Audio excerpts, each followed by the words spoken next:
dans ce rapport, il y a beaucoup d'éléments mis bout à bout, mais très peu d'indicateurs de suivi, ni de diagnostic.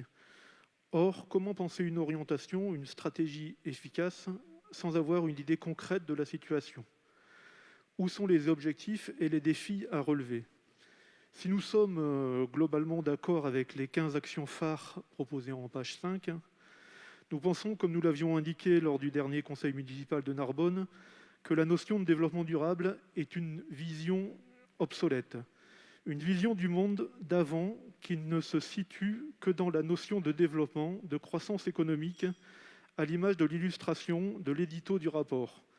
Une pelouse verte, des éoliennes, des routes et un grand port planté sur un casque de chantier. La crise actuelle nous prouve qu'il ne faut pas se contenter de prendre un itinéraire plus ou moins vert qui nous mène plus ou moins rapidement au même point de non-retour.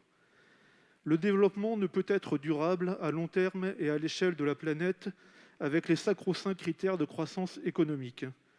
L'externalisation de nos pollutions, dont la production de gaz à effet de serre, et le numérique, comme monsieur l'a dit tout à l'heure, vers les pays les plus pauvres est à prendre en compte dans nos schémas de développement, même dans nos idées de territoire et de local.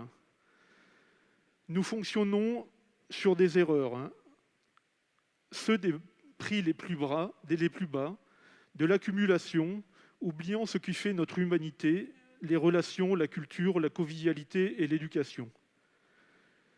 Il est plus que temps de relocaliser, de construire à notre échelle des économies non polluantes, circulaires, économes, peu gourmandes en énergie et en matières premières, en circuit court et direct, ce qui a été indiqué déjà. Pour terminer, sans discuter de toutes les actions phares, le point 11 nous paraît problématique. En effet, ce n'est pas, comme il marquait, adapter le territoire et les écosystèmes, notamment à l'élévation du niveau de la mer, mais plutôt de ne pas détruire les écosystèmes qui seront, en particulier les étangs, certainement plus résilients que nos constructions humaines face au dérèglement climatique. C'est à nous de nous adapter.